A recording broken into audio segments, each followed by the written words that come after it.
Ce que l'on attend du cyber, il y a un certain nombre de choses, puis ça dépend du type de pathologie qu'on va traiter. Sur des tumeurs, principalement, on va attendre une souplesse particulière et plus importante que d'autres systèmes de radiochirurgie. On attend de pouvoir traiter des tumeurs qui sont peu ou pas traitables par d'autres systèmes, et notamment des tumeurs de la base du crâne, des tumeurs très étendues, des tumeurs avec des formes un peu particulières, des tumeurs qui sont proches de structures très critiques et vraiment extrêmement proches. Et donc, on peut utiliser cette technique pour les traiter quand ce sont des grands volumes et on peut également les traiter de façon fractionnée, qu'on ne peut pas toujours faire, ce qu'on ne peut pas toujours faire avec d'autres systèmes.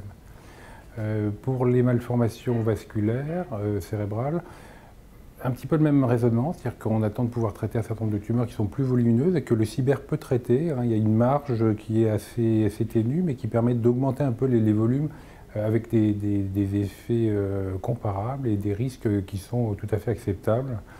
On peut également, surtout, traiter des tumeurs de moelle. Ça, c'est des tumeurs et des anomalies vasculaires de moelle épinière en gros, on ne peut pas traiter par d'autres techniques. Donc ça, c'est vraiment un apport qui est très important.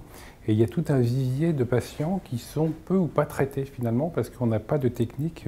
Donc les patients, ils sont là, on les traite partiellement, on les revoit en consultation. Bon, certaines fois, ils ont des complications propres, liées à la pathologie.